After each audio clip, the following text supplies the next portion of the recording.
young. And having a bit of a lazy streak, when it came to looking for employment, looking for careers, in Coventry in the late 1960s, everybody really went into engineering. And in schools, girls did one career path and boys did another in those days. And we did technical drawing, we did woodwork, we did metalwork.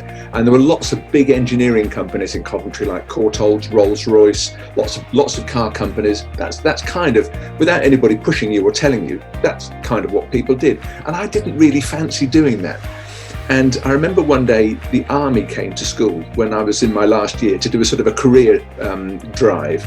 And they brought lots of equipment and things with them. And I remember one boy, when we were having the sort of wash-up lesson at the end, or the wash-up meeting at the end, one of the boys, it wasn't me, asked this young army officer how you could do motorcycling for a living. And he said, there are three ways you can do that. One is you can join the army and you'd ride bikes off over open road and be a dispatch rider and that sort of thing. He said, the other way is you could take up the sport, but there's no guarantee you'd ever make any money at it. He said, or if you just want to ride big, powerful bikes on the open road, he said, join the police.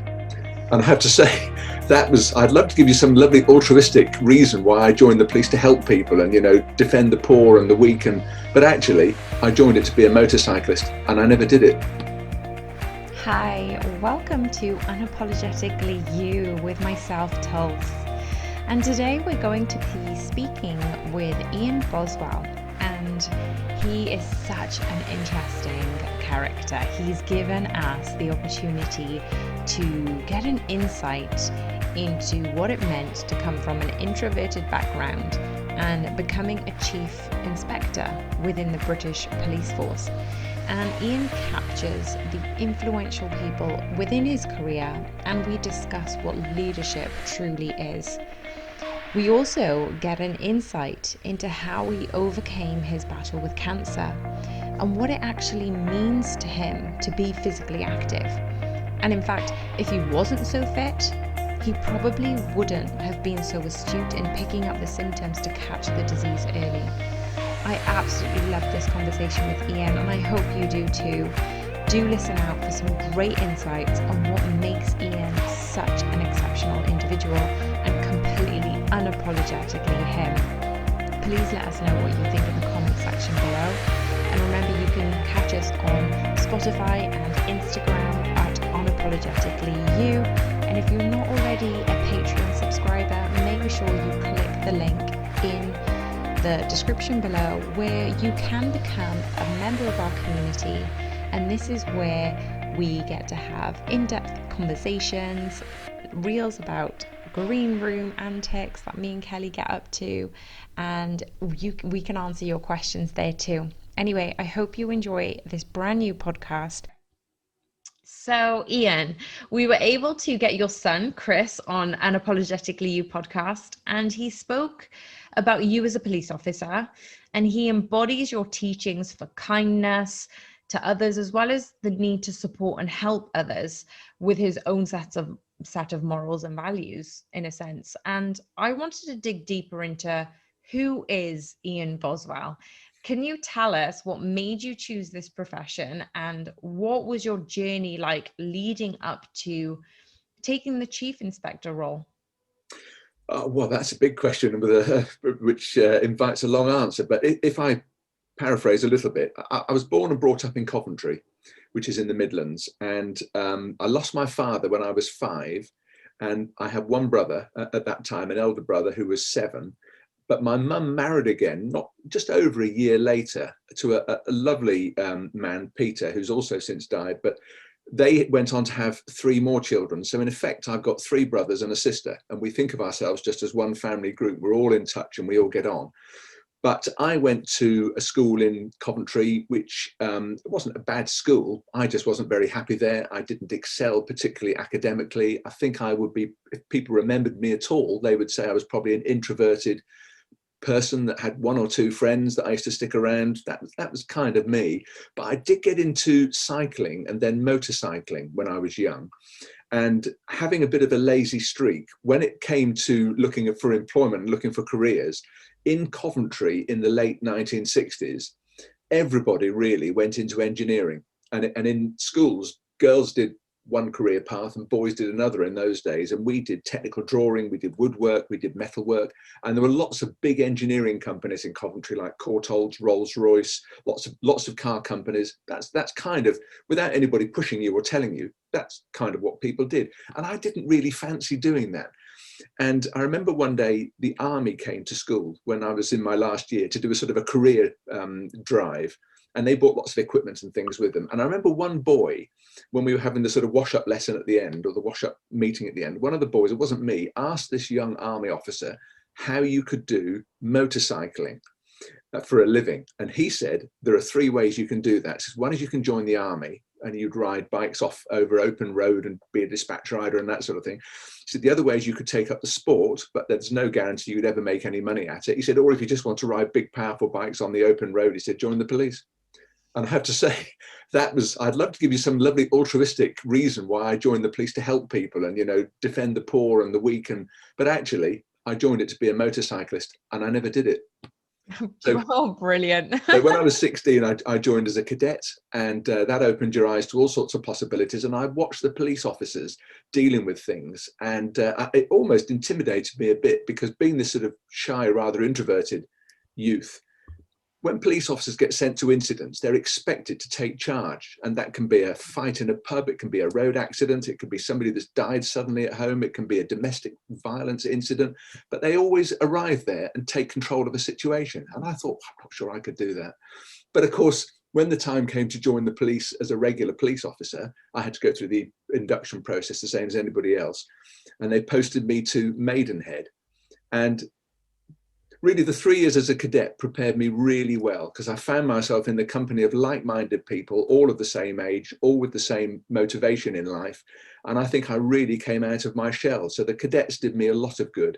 And then when I joined the police, I still didn't think I was very good or could do the job. So for the first couple of years, I did the best I could. I worked again in a team. I always work well in teams. And I had a team and some good sergeants who were good leaders and good inspiration to me. And I became, after about a year, I became it had different names, but a community police officer. They gave me a small area of the town of Maidenhead and said, you're responsible for that area. And the job was really to get into the schools, to get into the youth clubs, to hang around the shops, to meet people, just to be the visible, friendly face of the police. And of course, that taught me lots of skills doing that. And then in my pursuit of something a bit more fun and exciting, I then heard of this underwater search unit that used to go around diving under the rivers and the lakes of Thames Valley. And I joined that in 1978.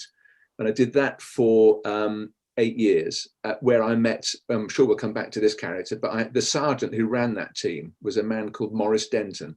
And he was one of the most inspirational leaders, natural leaders that I've ever worked with, an amazing man. And I did that until Maurice had retired. A new sergeant took over, and it just wasn't the same. And I think I grew out of it a bit. And then I saw an opportunity to be a dog handler, which also looked a lot of fun to me. So I became a dog handler. And again, that was a whole adventure. I had the benefit of 2 different police dogs, general purpose dogs, and had lots and lots of fun and adventures. And I probably became a better police officer doing that, because for the first time, I had to perform, I had to get results, and it was only me and my dog that could do that. I couldn't depend or lean on a team. My dog and I were the team. Yeah. And I did that. And so by the time I got halfway through that, I'd almost got 17 years service in. And then I eventually put some effort into taking my promotion exams, which were quite tough exams. I passed the exam to sergeant, and then fairly quickly got promoted and came off the dog section, went to Newbury for a year with another team, which I was obviously in charge of police officers. And then a year later, they advertised on the dog section for a vacancy for a dog sergeant. So I applied for that, went back on the dog section with a new team of dog handlers. And I was responsible for the whole of the Berkshire area for dog handling. And did that until 1996, when I'd passed my inspector's exam, and then became an inspector at Newbury Police Station. Sorry, not Newbury, Bracknell Police Station. And because of the way the force was organised at that time, I had responsibility for Bracknell, the town, and Bracknell police station. And that was a wonderful time as well. Again, leading a team, a slightly bigger team there. Mm-hmm. And then towards the end of my career, there was an opportunity to get promoted again to chief inspector. And that role was really about liaising with the local authorities. We had two, Windsor and Maidenhead and Bracknell Forest. So I was the police link between the local authorities and all the partnership work that was taking place. Then after 30 years, I retired, and Bracknell Forest Council had a vacancy for a community safety manager. And I just sort of seamlessly drifted into that role. So I never did the motorcycling. So you pretty much did everything but the motorcycling, I gather. I had a fantastic time. Yeah, it sounds like such a extensive career. You learned so much, and yeah, there's just so much to go into that, isn't there? And you kind of summarized it so quickly, and I love that. It's a lot to go through in a few minutes. But I think, Ian, before I go into the challenging aspects of the role, you mentioned Maurice Denson, and what was Denson? Maurice Denson, his name was. Denson, yeah. And so what was Maurice's influence on you? Because obviously you regarded him very highly, but what was the impact that he made on you? And a lot of people, this is for people, so say, for example, we always emphasize mentorship and leadership and how people have such a big influence on your life and pivot the career that you say potentially wanted into something that's meant for you. So what did Maurice Denson do for you? Because obviously he had such a profound impact. Well, if I describe Maurice to you, he was, when I joined the diving team, I joined in 1978 together with about, I think there were about 5 others, probably 6 of us at the time on that course. And there were only about 10 people on the team at all. Okay. And so it was a fairly small team, which was expanding. And all the people I joined with were about my age. We were all in our sort of early, mid-20s, something like that. And Maurice was about 15 years older. Mm-hmm. So he was probably then, late 30s. I remember his 40th birthday. So, Maurice was that little bit older. So we kind of looked up to him as being older. He also was, as a human being, you could, even as a heterosexual male, I could tell Maurice was a good-looking, well-built, an impressive-looking man. He had a great smile. He had a terrifically, he was an ex-rugby player or had played rugby. He was a charming man. He certainly used to charm the birds out of the trees, but equally, he was not shy to apply discipline where discipline was required. He wasn't a man you would ever mess about, or he was a man you wanted to impress him and you wanted to follow him, which is one of the things about leadership, which I don't think can always be taught. He was a natural leader because everybody wanted to be around Maurice. He was that sort of figure. And you could see when other more senior police officers were around, they almost were the same. They almost wanted to be around Maurice. It was a kind of strange juxtaposition of more senior ranks almost deferring to Maurice. And he was very, very professional, very good at what he did, very knowledgeable, just a thoroughly nice man. That's great. That's fantastic. And it's always nice to have that within your sphere. I feel like for me, whenever you experience that type of character, it always makes you raise your game. So it's almost like, well, you have a standard that you adhere to, but when you've got somebody else that you admire and look up to and the qualities that you want to embody, it's almost like, well, you want to showcase your best self around that person. And how can you tap into those skills yourself, right? Well, he used to lead by example, and there was nothing he would ask us to do that he didn't do himself. And some of the jobs that we used to do on the diving team weren't pleasant, but Maurice would do his fair share of the unpleasant jobs. He also was a great one for work hard and play hard. So we had lots of equipment. The diving team expanded under Maurice's leadership. We had lots of nice vehicles and equipment that we could use. But his rule was always, at the end of a day, no matter how long the day, no matter how tired we were, nobody went home until it was all cleaned, put away properly. The diving cylinders had been repressurized with air. That all had to be done. We'd get back at midnight. We wouldn't go home till 1 a.m. I mean, it was like that. Never, ever was it left till the next day. And it was that sort of professional. But when it came to play, he enjoyed a drink. In those days, alcohol was more prevalent in the police, hopefully, than it is now. But he would take us either to a pub, or we'd go to a bar somewhere and have all drink together. We play together off work as well. Just a great person to be around. Yeah. And I love the fact that you talked about, the epitome of leadership. I feel like it's not only being a leader in tough environments and circumstances, but actually digging deep and, getting your hands dirty when it mattered. And it reminded me of the New Zealand team, where they say they sweep the locker rooms and the stalls as well as the players. So it's almost like it doesn't matter whether you've got the team captain, the manager, they're all in it together. And it seems like Morris kind of epitomized that himself, just to say, look, I am an example, but also I'm going to be there with you, and whatever happens, I'm in it.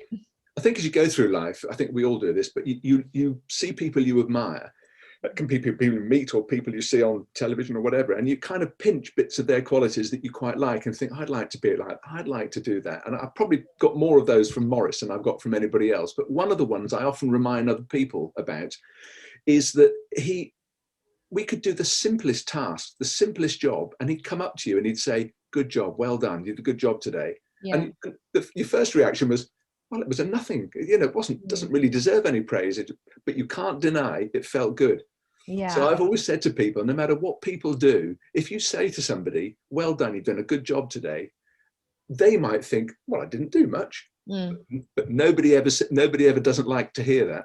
No, you're right. And the fact is, if you look at jobs and if you have a look at employment and organizations, you can give your employees promotions and pay them very well, but there's a borderline.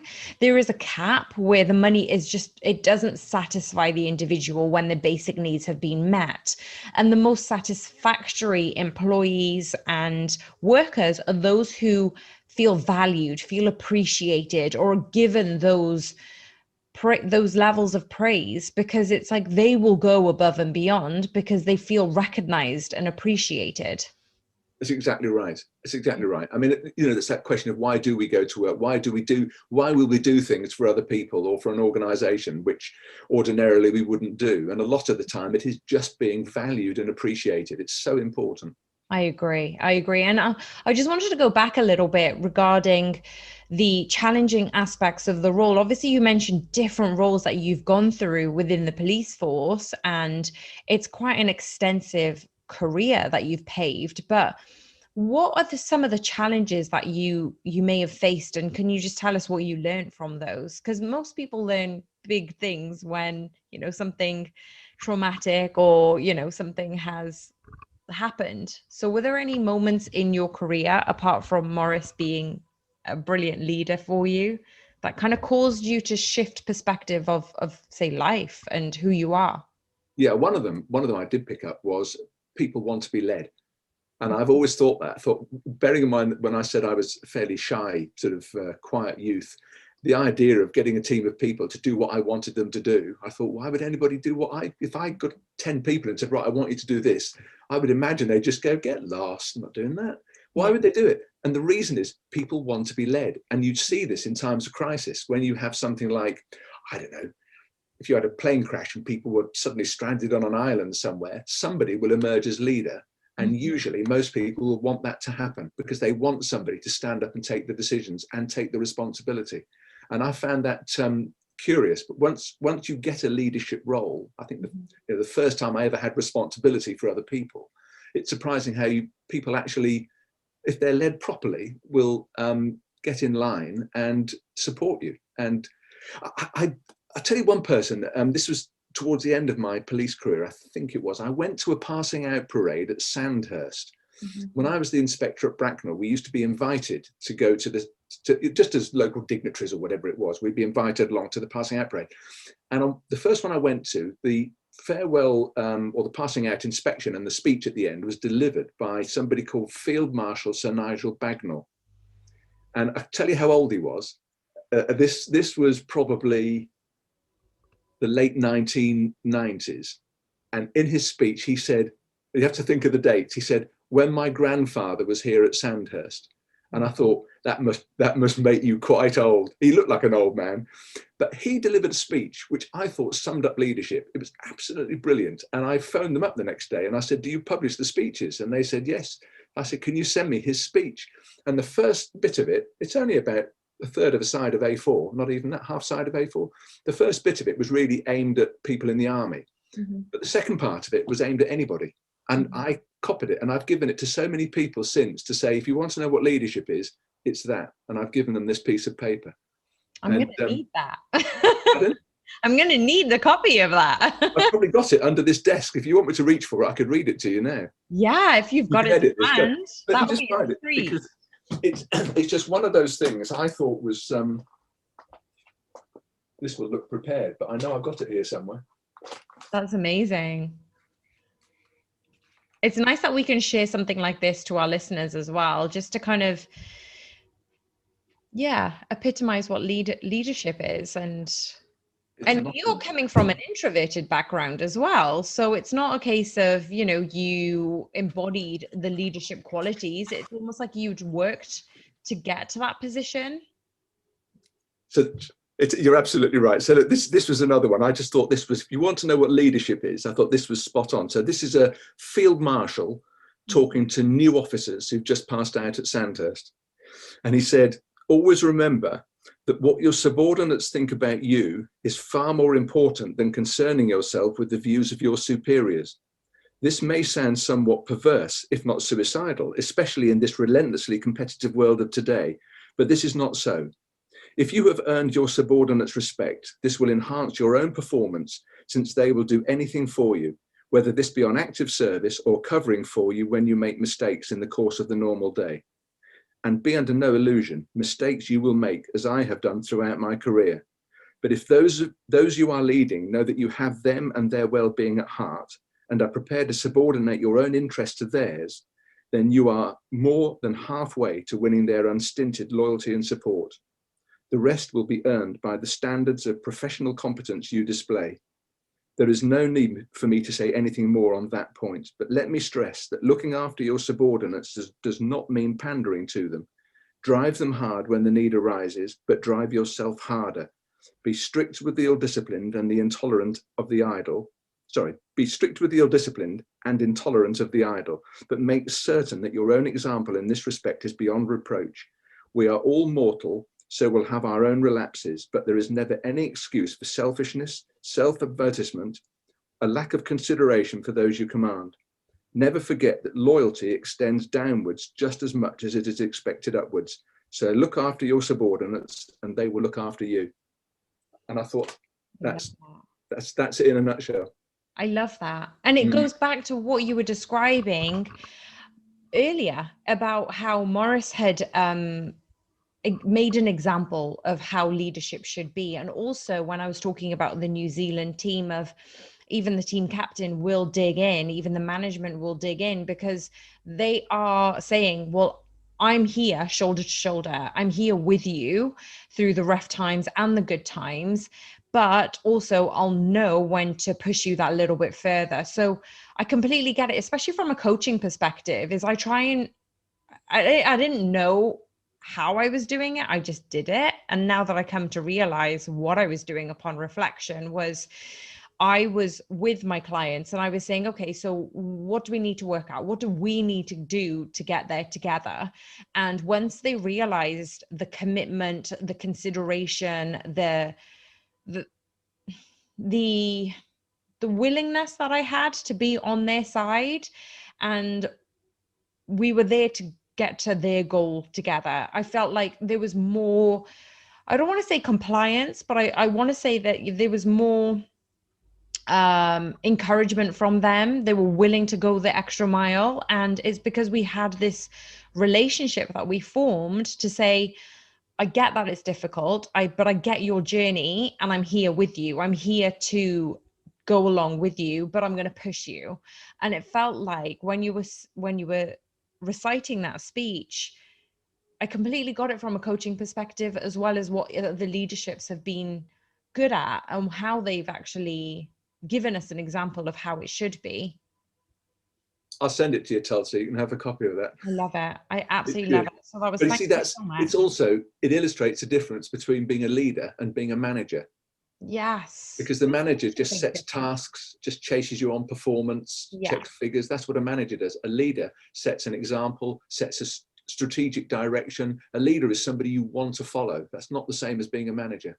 I agree. And I feel like a leader should be somebody who, it's almost like they don't have any reins on you. They have the best for you. They understand where it is you want to go, and they pave the way in terms of, okay, well, it's almost like, I don't want to compare this to a dog on a leash, but it kind of is. It's almost like, well, you let the dog roam, and until it gets to a point where he's about to cross a busy street, you kind of then give a command. Yeah. It's almost like saying, well, wait a second, this is the discipline that we need to have upon you before you cross the street. Make sure that you've got awareness. But in a sense, it's saying, will you carry on running and chasing after birds and after other dogs and enjoy yourself? But when it comes to certain things, there's parameters around that. So it's almost like letting you run freely, not giving you that kind of boundary and restrictiveness that sometimes managers do have, and they Yeah. don't give you that autonomy to run free,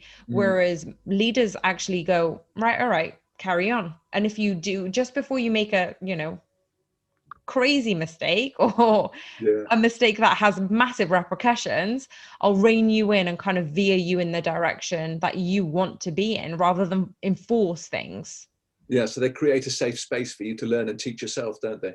I agree. I agree. And actually talking about dogs and using them as an example, probably a poor example in this instant, but because you mentioned dog handling, I know that we spoke earlier about dog handling and the impact it has on the whole family. And I'm sure that I'm not the only one who's interested in the level of impact being a dog handler has on you and your family. So can you tell us a bit about what was that like, in terms of being a police officer and having to acclimatize to this new role that you were in as a dog handler? Yeah, well, dog handling is another time where I felt I learnt an awful lot from almost knowing nothing to getting some sort of some level of expertise in it. Because when I applied to be a dog handler and I was given the opportunity to do that, I really didn't know the first thing about dog handling at all. I mean, I knew I liked dogs. It didn't go much further than that. And they gave me a dog. Well, if I narrow on the dogs I did have. So they gave me a dog who was 10 months old called Sam, who was a scrawny youth of a dog. He wasn't particularly impressive at anything, but he kind of went through the basic training. And because the training is training me to train my dog. Yes. And so neither of us are any good. We just, we both have to learn. And so that didn't help in that I was trying to train him and I didn't know how to do the job either. But we kind of passed the course. And then we went out onto the streets of Reading, which was the area that I patrolled with Sam. And it was, I think, just over a year into that role, and I hadn't caught anybody. And I get Sam out of the van when they call for a police dog, and he just didn't either want to work or didn't know what to do. And I was beginning to get really demotivated by it. And colleagues were supportive, and I had a sergeant at that time who wasn't the same sort of character as Morris, but he did have leadership quality, to be fair. And he was helpful, but it just wasn't working. And I expected any day somebody to just phone me up and say, "Can you bring the dog back and all your equipment? Thanks very much, but this is not for you, is it?" That's how I felt. Yeah. And then one night I had a job, which, I mean, I can tell you more about the job if you like, but it was one of those jobs. It was a watershed moment, a real watershed moment, because suddenly everything just fell into place. I followed Sam. I just let him do his thing. He took me to two burglars who'd swum across a small stream and they'd stolen lots of stuff from a big warehouse. And I got completely soaked, and I mean, everything just fell into place, and it just worked. And after that, I think what probably happened was I learned to have confidence in my dog, which I hadn't done. and he learnt that I was confident with what he was doing. Mm-hmm. And we just gelled, and we had a few very productive years after that where we became quite a formidable team. But to go back to a question about the impact on the family, when he gave me the dog, of course, and I think this is still the case, they gave me a kennel which goes in the back garden Mm-hmm. with a water bucket and a big big bin full of dog food. And neither of my dogs ever came in the house. They always lived in the kennel in the garden. Okay. And they loved it out there. They lived for their work. So every time they heard me come outside dressed for work or starting up the van, they get all excited and spin around in the kennel knowing something was coming. And they were very good with the family. I mean, my first dog in particular turned into quite a bold, what we might call an alpha dog. He was definitely what he thought. He was the leader of the pack, not our pack. So as a family, which is what he would have seen as a pack, he always responded to me as the leader. But my wife, if I wasn't around, she could do anything with him. He was fine. And Chris and Laura were very young then. William, my eldest, was just in his early teens when I got Sam. But he was fine with all the family, but he wasn't fine with anybody else. So I think he looked upon us as his pack, and he was protective of the pack and of the space, the territory. And he was really one of the family. And they would all go on long walks together. It's just he wasn't domesticated to the point where he came into the house and lay on the sofa or lay by the fire. He was always a working dog. And so what are your feelings on that? There's a lot of people who have dogs as workers, and then there's the flip side who have dogs as companions. But what is the right way to kind of treat dogs? Because it's almost like, obviously we've domesticated them to a degree, but they are wild creatures. And just as earlier you said that people like leadership, they like organization and people to take charge. It's similar to how dogs respond. It's almost like you have to have that authoritarian leadership that they know who's in charge, because otherwise they'll run riot. So what's your opinion on the way that people perceive dogs now and the way they handle them? Well, I should say that I know some dog handlers in my time and probably now that do let their dogs in the house, and they do treat them like pets. So I'm not criticizing anybody for that. That was the arrangement that worked well for me and my two dogs. But for anybody else, we have dogs as companions mainly. I think the day some people probably have them as guard dogs. We know, of course, people have them to round up sheep and do all sorts of other work. They can be guide dogs. They can be dogs for the deaf, dogs for the disabled. Some dogs are there for a reason. But even on top of that, most people that have dogs, whether they work with them or not, have them because they like dogs. And dogs are very good because they're pack animals. So they do respond to having somebody as a leader or a companion themselves. They like to be in a social group. And, I think it's the friendliness and the unremitting, unconditional love we get from dogs. They never hold a grudge. If you have a bad day with a dog, they're always there the next day. They'd always love you for it. But of course, dogs are animals, and we give them shelter, we give them food, we give them water, we give them walks. They know who's the provider. And so they normally respond well to the provider. So when I got promoted, when I had my first dog, I had to leave. And as I said, I went to Newbury for a year, and I had to give Sam up. And I could have said, can I keep him as a pet? Which would have been unkind because he'd never been a pet and he liked to work. Yeah. Or what I did do was I gave him, the dog section gave him to another dog handler that was in need of a new dog, and he just rehandled him. And it was amazing. It only took about 4 weeks. And whenever I used to see Sam after that with his new handler, he always remembered me. He'd always come across and make a fuss, but he kind of knew that he got a new boss. Yeah. He knew that the new handler was the one that gives him his food and his walks and tells him what to do. And that relationship was always fine with me and with Sue, my wife, who met him once in Reading. She'd been out for a night out with friends, suddenly saw the new dog handler with Sam, and she called him, and Sam came running over, and she thought, I hope he remembers me. And of course he did completely. So that was good. But dogs know who I'm reluctant to use the word boss or master, but they know who is their keeper, and they respond accordingly. So I wouldn't be judgmental about the way anybody keeps their dog. You just have to kind of love them and look after them and provide for them, and they'll always be there for you. I love that. So I've got my eye on huskies, so that's my that's my future goal Perfect dog. I to love the have a cold. husky. But a lot of work, which is fine. So Ian, I wanted to talk to you about yeah, it's funny that you talk about being an introvert when you were younger. And obviously, being in a leadership environment and having great examples for you as you were progressing through your career. I just wanted to ask, what made you go for the chief inspector role? And after, what was the turning point that made you move away from the forces?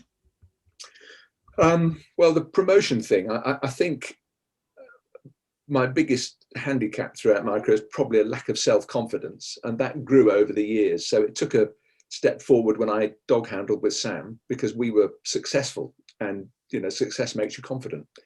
And then I began to look at people getting promoted. So when Morris left, that's the first example. Morris retired at the end of his career, Mhm. and somebody else was given that job. And I looked at that and thought I could have had that job, but I've never taken the exam, or at least I'd never passed the exam. So I wasn't eligible. Yeah. And then when I was a dog handler, the same thing happened again. I had a very good first sergeant on my in the dog section, and he got promoted, or he moved off. Actually, he moved off the department, and there was nobody through their promotion exam who was a dog handler. So I didn't get that job. And I thought, I'm missing some really good opportunities for jobs that I know I could do because I haven't done the work to pass the exams. Mhm. That's why I took and passed the promotion exam. And then I got promoted fairly quickly. So thankfully, people must have seen something in me. And I went to Newbury for a year, and I think I had a good team and a good time there. Came back as a dog sergeant, and the same thing happened again. I thought, well, look, I've passed the sergeant's exam. Why don't I carry on and take the exams for inspector? So I did that. And of course, having passed those exams, you want to be an inspector once you pass the exams. And Yeah. they gave me this job at Bracknell, and I loved that.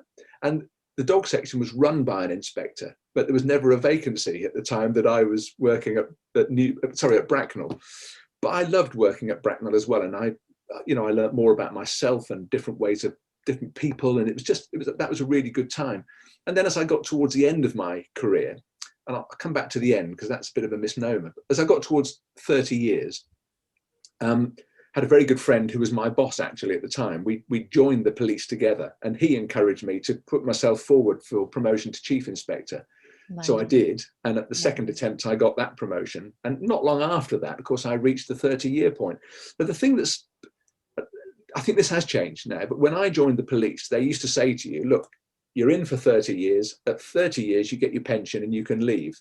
You don't have to leave, but it's a tough old job. And some people have had enough at 30 years. And it's quite a physical job. And it does sometimes tire people out mentally or physically.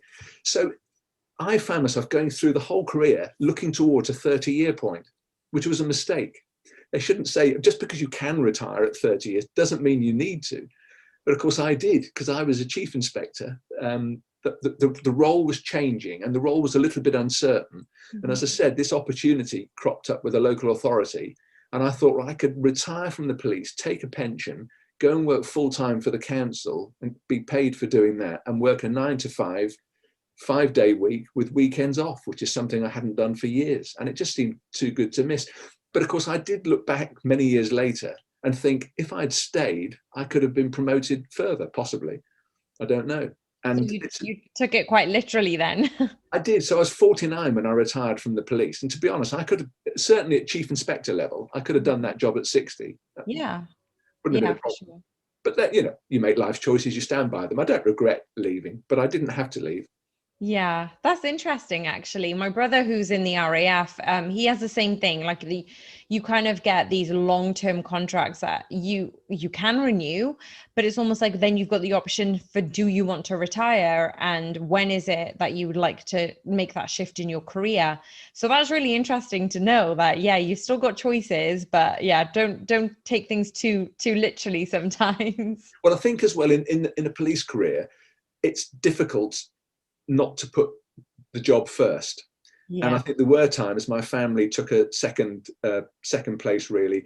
I missed lots of school concerts. I missed lots of parent teacher meetings. Yeah. Um, There are lots of things that the family had to sacrifice. And I thought maybe after 30 years, it was fair to have a time where I had a job where I could give them more time. So that was another driving factor.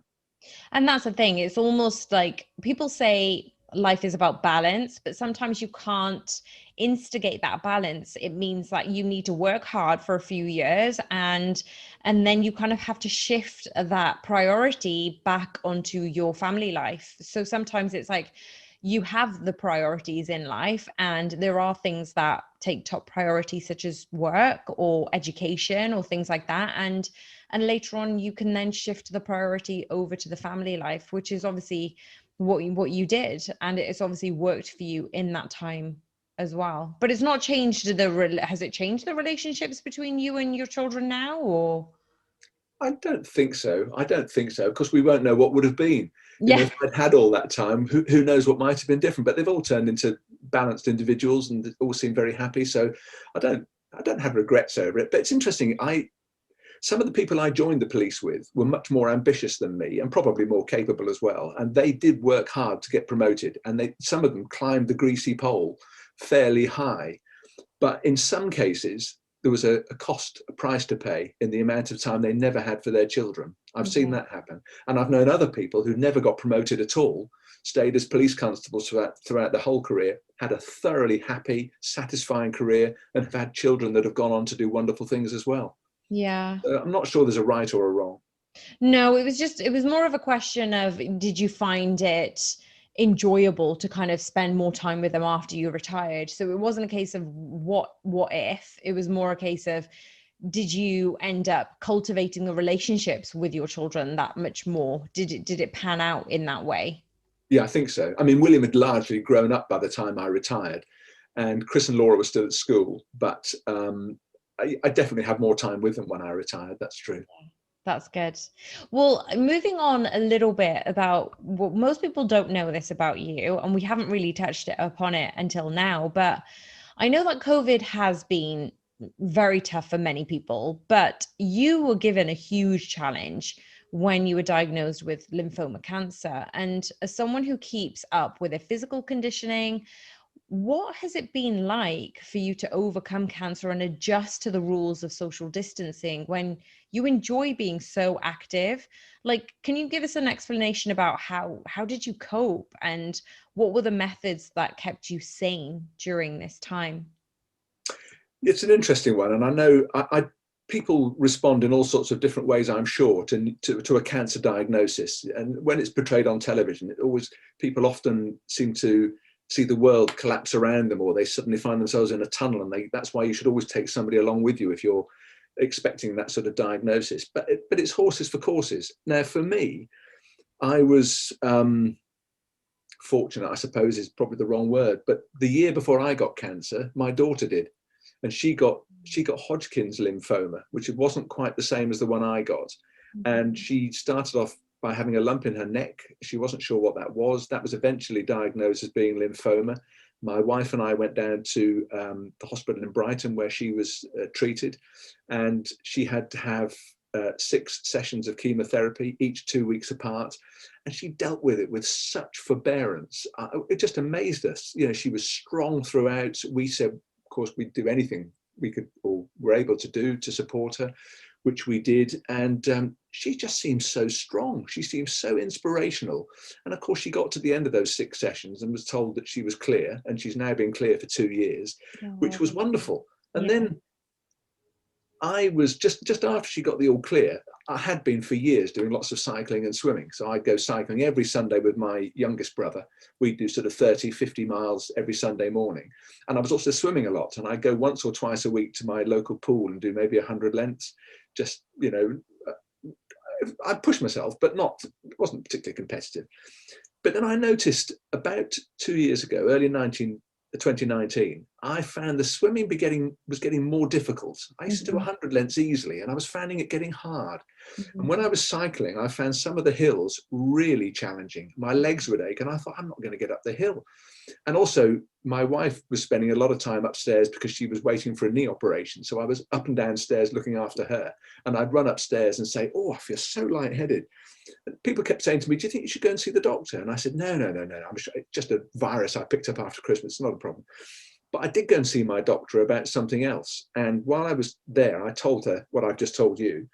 And she said, well, you've got a blood test coming up. We'll just get a few other things tested as well. Mm-hmm.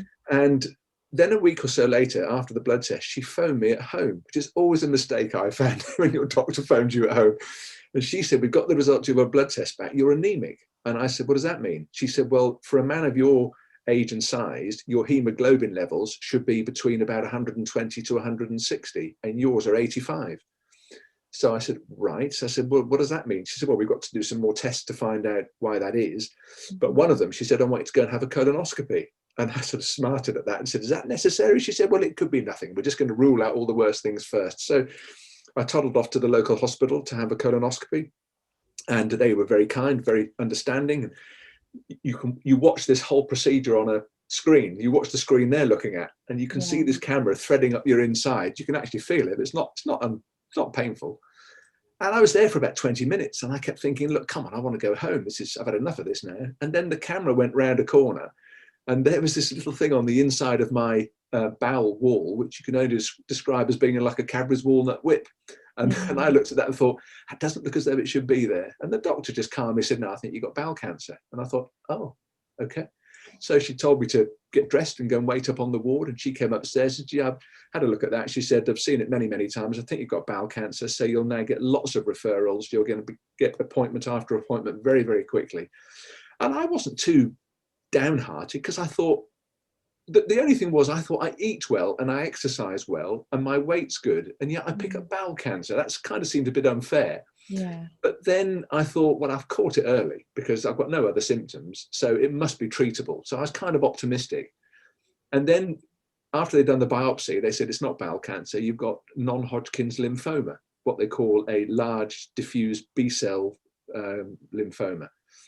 And again, they said it's quite treatable, but we've got to take a piece of your bowel away because the bit that's got that tumour's got to come out. So you've got to have an operation, and then you'll have 6 sessions of chemotherapy. And of course, I drew on Laura's strength as partly the fact that I thought, well, they caught it early, so it must be treatable. Yeah. And I thought Laura dealt with it so well. So I think you just put your head down and you just kind of get on with it and let them. It's amazing how you just sit back and let people tell you what they've got to do to your body. And you just think, well, of course I want to live, so you do what you want to do. And they took away a piece of my bowel. They gave me these nasty drugs for about 3 months. But the interesting comparison with Laura was, she described at the end of her treatment that she went through quite an emotional crisis when it had all come to an end. And I went through the same thing. I got through the end of this thinking, that's good, and I lost a lot of hair, and but the prognosis was good towards the end. But when you get to the end of it, you draw on all this strength, and then when you don't need to draw on that anymore, you end up going through just a little bit of an emotional crisis. And I experienced the same thing that Laura did. But anyway, I've been a year free, and had a test just recently, which was very good. So I'm very positive about the future. That's fantastic news. Good news to end that story. But I just wanted to touch upon the emotional crisis that you and your daughter were going through. What made you aware of that, and how did you cope with it? Because obviously you said that your daughter was very mentally resilient, and you obviously drew upon that example, and you yourself have that, confidence in yourself and your team around you that they did the best they could. But how did you, first be aware of that emotional roller coaster, and what steps did you take to overcome it? Well, I think during the treatment, you do draw on a strength to get through it, possibly without consciously knowing you're doing that. And whenever people would meet me or get in touch with me, people are always they tiptoe around.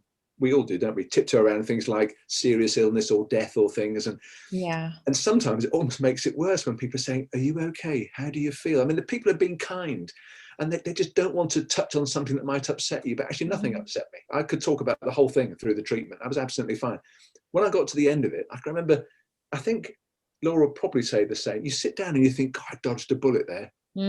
Each time I had my blood tested, each time I saw the doctor, they gave me positive news, but it so easily could have been the other way. Yeah. You could have easily sat there and they could have said, unfortunately, you're not responding well to this and we've got to do something different. I mean, also, and I think when you get to the end of it, that's when you start to reflect, I dodged a bullet there, didn't I?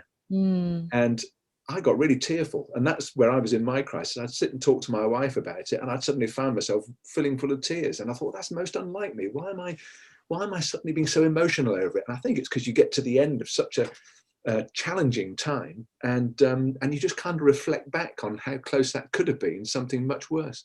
But fortunately, it wasn't. Yeah, you raise a really good point there, where a lot of times people have been given a diagnosis and they take action. They take dramatic action, whether it's, jumping out of the sky, doing a skydive, or buying whatever they need to, or whatever it may be, because it's the actionable, well, I could die tomorrow or whenever it is, and let's just make the most of it. Whereas what you've done is you've come to that reflective point after all the actions have been taken to get you past this diagnosis and into remission. And for me it kind of makes sense, because I'm such a big person to reflect. I always reflect on the way I coach and what the day has been, and on my projects I'm an avid reflector. And so what you mentioned then is, when you've been on this hamster wheel and you've constantly been running, and all of a sudden it stops, it's almost like, okay, well, there's nothing for me to fight anymore, and all this adrenaline has just subsided. And now you think, okay, well, yeah, it was a lucky break. It's almost like you're left in awe about you still being here, you still being able to breathe and live, and have these connections and life I think as journey. well, we were talking earlier about the things you've got control over and the things you don't have control over. And throughout that whole lesson, it does bring that into focus, because lymphoma is one of those things. They don't know what the cause of it is. They don't know where it comes from. There's kind of speculation over it. But a lot of cancers, they can tell you what's likely to increase the chances of you getting that cancer. Yeah. I mean, something like lung cancer, you think of smoking, but of course you can get lung cancer if you don't smoke, but you're more likely to get it if you are a smoker. And lots of cancers have, that's what I said about bowel cancer. Bowel cancer, they say if you eat too much processed meat, if you're overweight, if you drink too much, these would all increase the chance of getting bowel cancer. Doesn't necessarily mean if you're healthy, you won't get it. There's genetics as well in that, isn't there? There are genetics, but this is where you do have some control, because you do have control over what you eat. You've got control over what you drink. You've got control over whether you smoke. You've got control over whether you exercise or don't exercise. When you get to the point where the control's taken away from you and you get the diagnosis and they say, right, this is what you've got, then you've got no control. And that's why I look back sometimes and think, I never said to that doctor, well, hang on a minute, before you open up my stomach and take a piece of my back, can we have a second opinion on that? Because I mean, this might be wrong. You just get that news, and I'm not sure everybody's the same, but I just said, well, do what you've got to do. And I went to the guy that did the chemotherapy, and he said, you've got to read these forms and then you've got to sign. And I said, what am I signing for? He said, you're signing for us to give you chemotherapy. And I said, why would I not sign? And he said, some people don't. Oh, I see. And I thought it was interesting. He said, I've known one woman come along and she just didn't want the chemotherapy because it's got, sorry. No, that's interesting, because a lot of people don't believe in that type of therapy, or like you said, they'll seek a second opinion because it's just not resonating, and we trust the opinions of the doctors because of the qualification and experience. But at the end of the day, it could be a false negative, or a false positive. Sorry. So it is good to kind of reassess, reevaluate, and then take those necessary steps. Whereas I think that with yourself, you had the diagnosis, you took action, you took those next steps, and you just went along with all of those controllables and let go of the things that you couldn't control, which is really, really important. I think just in life in general, we were talking earlier, before the podcast hit record, of what can we control in life, especially when we're going through a pandemic at the moment. We can't control the pandemic. We can't control the fact that we have to be housebound and that we're locked in. But we can control what our attitude towards it is, what our perception of it is, and how we deal with certain crises. Yeah, that's true. I mean, it's this old thing. I think it's very true. This maxim of Why do we spend so much time and energy worrying about things that we can do nothing about? Yeah. I like a Johnny Depp quote is worrying is like sitting on a rocking chair. You got something to do, but it doesn't get you anywhere. That's very true. I've not heard that before. That's good. I know, it's one of my favorites. But I'm going to get us to move on to some quick fires. And one of the quick fires, well, sometimes I stumble, I guess, on our quick fires in it, and it's not as quick fire as I would like. But this is more of an open question of, you've demonstrated so many leadership qualities, so many strengths, especially overcoming the diagnosis of cancer. And there's been a few stories that we talked about, about you being in the police force that have definitely challenged you. But I would like to ask, what is your biggest strength and how have you cultivated that? I think probably my biggest strength is I'm a natural optimist, and I think that's really helpful. So in any situation, I will always think there's going to be a positive outcome to this. And that's probably a bit delusional, because sometimes that's things I've got no control over. But I tell you one I often think about. I'm not a nervous flyer, but I do, when a plane lifts off the runway, I am conscious of how much that plane weighs and that it's made from metal. And I think it's highly improbable. And then I think about my wife's suitcase, and I think it's highly improbable this is going to stay in the air. I mean, how does that work? And then, of course, I settle down and it's fine. But I read a book once. I had a friend who used to work for British Airways many, many years ago, and he was an engineer. And he used to have at home a book that was like a catalogue of all the faults that had taken place on aircraft in the last 12 months. Wow. And they were things you'd never heard on the news or never heard of, but they were things that just fell off planes. Yeah. Sometimes it could be an engine. We heard about that one in America the other day where an engine Yes. fell off. Yeah. And Fell I into thought, somebody's backyard. yeah, and in almost every single case, almost every case, that plane landed safely with the people on board. Yes. Now, Yeah. if you were on a plane, if you were on one of those planes and you saw the engine fly off the wing, you'd think, I'm about to die. Mm-hmm. And my positive attitude has sort of taught me, I suppose, to say, yeah, but the chances are I won't. Because lots of things fall off planes and planes don't crash and people don't die. It's so rare, but we only focus on the rare. So all you've got to do in life, I think, is play the odds and think the chances are I'll be all right. I always think as well, the luckier you think you are, the luckier you get. And I'm sure And that's true. but for me, I'm always an avid believer of luck meets preparation and opportunity. So it's cultivated in those two parameters. But in that sense of, yeah, if you think you're lucky, you're going to be more luckier. And that is that optimistic outlook. There's no substance to it. There's no research to back us up here. But it's that perception, it's that attitude of sometimes rose-colored glasses are a good thing. Well, they certainly make life easier, or they seem to me. I look at people who live in who are depressed, and I can't see how their life is any benefits from them being depressed and seeing the glass half empty all the time, whereas I see the glass half full. Yes, I came across it was a couple of months ago, and I thought to myself, you know what, I am a positive and optimistic person naturally, but then reality sometimes brings me down.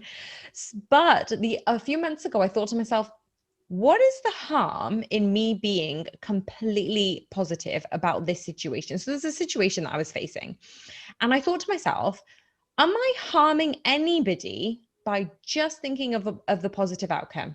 No. Will it make any difference to anybody else in this life if I was just that little bit more positive? No.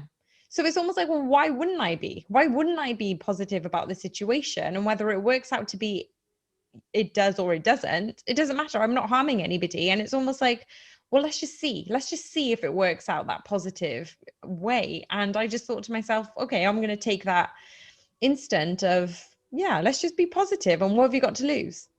Well, I was, you probably know this, but I was just before my 14th birthday when Apollo 11, Neil Armstrong walked on the moon. So I was in those teenage years when that whole thing was building, because it didn't just come from nowhere. There was several years of the Americans getting closer and closer to putting a man on the moon. So the day it happened was a massive thing. I mean, I've read so much about it since, and I've watched videos and interviews and read books. Half these books up here are probably about the moon landings. So I just love the story, but it is a story. It's what we've been talking about. It's a story of ambition, about believing the impossible, believing that it could be done. the whole thing was built on an ocean of optimism. Otherwise, it wouldn't have happened. Even to the point when those astronauts flew up in that rocket, and there were several of the rockets that went up, of course, they said it shook so violently that they thought the thing would fall apart. And yet none of them ever pulled the abort button. They all just went with it. They just thought it's going to be okay. And even, I think Neil Armstrong said, the chances of walking on the moon, the chances of a successful mission were 1 in 3. And he said, there's a 1 in 3 chance that we'll die. There's a 1 in 3 chance that we'll get back safely, but we won't ever walk on the moon. And there's a 1 in 3 chance that we'll walk on the moon. And they're not good odds, are they? No. They're not the odds of an optimist, but they were, because they went along with it. But who would fly an airplane if they gave you those odds? You wouldn't do it, would you?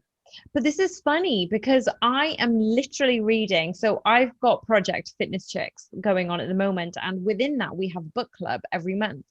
And this month's book club is Hidden Figures. And I've seen the movie about how Black women are called computers, and they just did mathematical figures from their brain. And it was remarkable that that's how they got planes to fly, and they advanced the space mission to get that man on the moon. And I find it so fascinating that, as you just said earlier, that they had this dream, they had this ambition, and they just put their resources into gear and they made it happen. And if they didn't dream, if they didn't think that this could be possible, they would have given up. And it's that delusional sense of optimism that keeps them going, that keeps them fighting to reach that result. Yeah. Okay, I'm going to move on to my second quick fire. So maybe we should just make this genuine questions. Who most inspires you?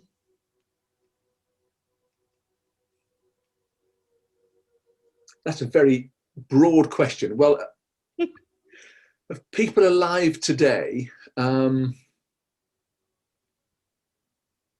most inspires me today? Well, lots of people do. Lots of people in the world of sport, politics, entertainment. I can't pull one character completely, but people whose lives I've read about that inspire me. I mean, a lot of people say Winston Churchill, and I like Winston Churchill because he's a flawed character. And more and more these days, people are focusing on his flaws rather than his qualities, because we're all flawed characters. And, you know, there is, if ever you think you found the perfect human being, you haven't dug deep enough, because, you know, we've all got skeletons in the wardrobe. And the historical character who's inspired me a lot in the last few years is, I read a lot about, and we haven't got time to go into this in huge detail, I'm sure, but a guy called Sir William Marshall, who most people have never heard of. And Sir William Marshall, he was born in 1147 and died in 1219. And you could say he almost single-handedly saved England from the French. That wouldn't be an exaggeration. He is one of the signatories and the witnesses to the original Magna Carta. And after King John died and his son Henry III was too young to become king, he became regent till he died 2 years later. And in that time, Sir William Marshall reissued Magna Carta in 1216, which kind of helped calm things down and got peace after all the turmoil of the Civil War at that time. But when I went to school, nobody ever told us anything about William Marshall. And the more I read about him, I keep thinking, what an amazing life. And his life is categorized by incredible loyalty and incredible judgment. He served 5 kings, 5 different kings he served, and just to escape that with your life was something to behold. But he kind of always knew where to put his loyalty at any particular time. And because critics would say he did it for cynical reasons, because he did acquire great wealth in doing this. But he also, to me, had incredible loyalty. I mean, the one character that comes out, of course, is when King John had reneged on Magna Carta and the barons were about to take over the whole country. They'd invited Prince Louis from France to come over and be their king. That was the French. Prince Louis came over with an army. The whole country was about to become French. All the barons, who were half French, half English anyway, thought, we don't like John, we're going to side with him. But William Marshall stayed with John, and he had a lot to lose. He had a lot of land and position to lose. And King John treated him badly. It's his loyalty that comes through. He seemed to always know if he'd made an oath or he'd made a promise, he just knew the right thing to do. And I find that really inspiring. It's almost like tapping into your intuition as well. And obviously the loyalty is with sticking to your word. If you are going to say something or do something, make sure you follow it through. But also I feel like intuitively he knew what the right decision was. And sometimes we put a lot of emphasis on, following through and making sure that we hold true to what we say. So we end up having that trust from other people, but also it's knowing when to back out, when to kind of pull the plug when you think, okay, this isn't working. It's having that awareness of saying this isn't working. But that's fascinating, because behind you, for those who are seeing this on YouTube, you'll get to see that there's an infinite amount of books and information around Ian at the moment. But those who are just listening into our podcast, you won't be able to see this. And that leads me to my next quick fire of, what books and podcasts are you currently following and listening to? I'm not very good on the podcast. You'd be ashamed of me to say that. But actually, I've listened to podcasts around Formula One, which is something we're very keen on in this house. I've listened to podcasts, of course, around the Apollo space program. And one brilliant one I listened to last year now was 13 Minutes to the Moon. And you wouldn't think you could make as much out of this, but they've made a series of podcasts about the 13 minutes from when the lunar lander called Eagle left the command module and landed on the moon. There's a 13-minute window where it goes down to the moon. And there's so much drama in that 13 minutes. Wow. And when you listen to it, and the guy that presents the program, I can't remember his name, I think his name's Kevin Wong. Mm-hmm. He presents the podcast, and his enthusiasm is a bit like mine, really. He just hangs on every word and examines every single transmission over the radio and all the things that could have gone wrong, and all the reasons why they should have aborted, but they didn't. That's amazing.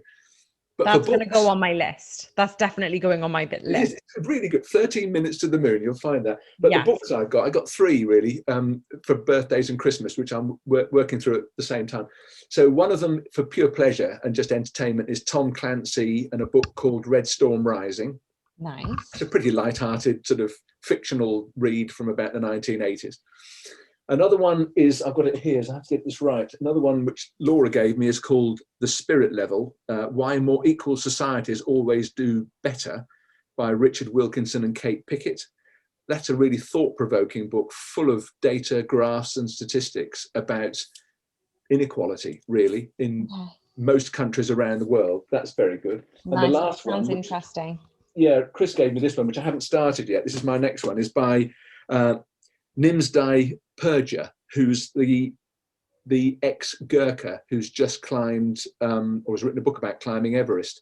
And I have a soft spot for the Gurkhas because my father, I told you my father died when I was 5. Yeah. And when he was doing his national service, he was a subaltern in the Gurkha regiment. So I've got pictures of my father in India and I guess in Nepal. And he brought back 2 kukri knives, the traditional Gurkha weapon, which I've got. And I just love the Gurkhas because all the Nepalese I've met who are Gurkhas, they're always the kindest, softest, gentlest people you could ever meet. And yet they've got this reputation for being such ferocious fighters, which of course is why they'd get into the British Army. And even to get into the army as a Gurkha, I think the odds are about 1 in 200 actually make it. And it's life-changing because they come from this very poor country in Nepal. And to get into the British Army and then get a pension, it changes their whole life. And so I've got a huge, so this book is by one of the Gurkhas, and Chris has given me this, given me a book by a different Gurkha before, talking about his experiences in Afghanistan. Nice. It's amazing people. What's the book called? Sorry?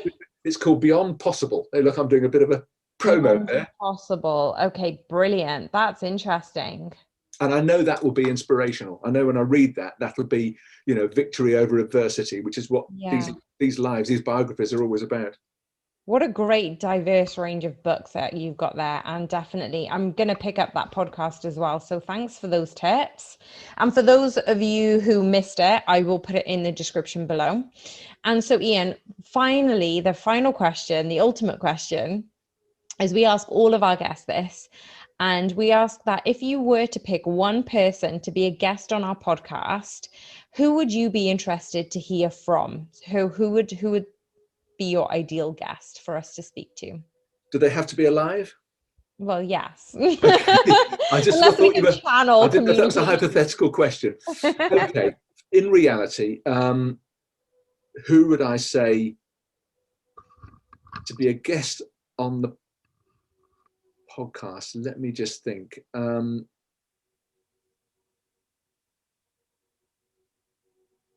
The person who's inspired me recently, who I've seen just a few clips of, and I think we'll hear a lot from her in the future, is called Kimi Badenoch. Okay. She's a Conservative MP. She's got a junior minister role, which I think is something to do with equalities. She was born in Lagos in Nigeria, and she's now a member of parliament, and she is very, very articulate and a very smart lady. And I just think when I saw her performing in the Commons, it's on YouTube, you can see some of her bits, I thought we're going to see more of her in the future. I love that. What a great answer, and what a great guest that we can have I on. think she'd be really good. She's Yeah, just for interesting sure. because, you know, when she talks about issues of racial inequality or racism or attitudes to slavery or Black Lives Matters, she speaks from you know, a really qualified position, because as she says, she was born in Lagos, she was educated in Lagos, and then she Yeah. came over to the UK. She's very clever, very well spoken woman, and I just think we've got to hear more of her. I love that. I'll definitely look her up on YouTube, and then hopefully we'll have her as a guest someday. So if anybody who's listening has a connection to her already, send us a message, let us know. But Ian, it's just been such a pleasure to speak to you. Thank you for taking time to speak to us and just being vulnerable and honest about your background and about your experiences. And some of those questions weren't easy. So yeah, thank you so much for just taking time out and just being uniquely you. Oh, it's been a pleasure. Thanks, Tulsi.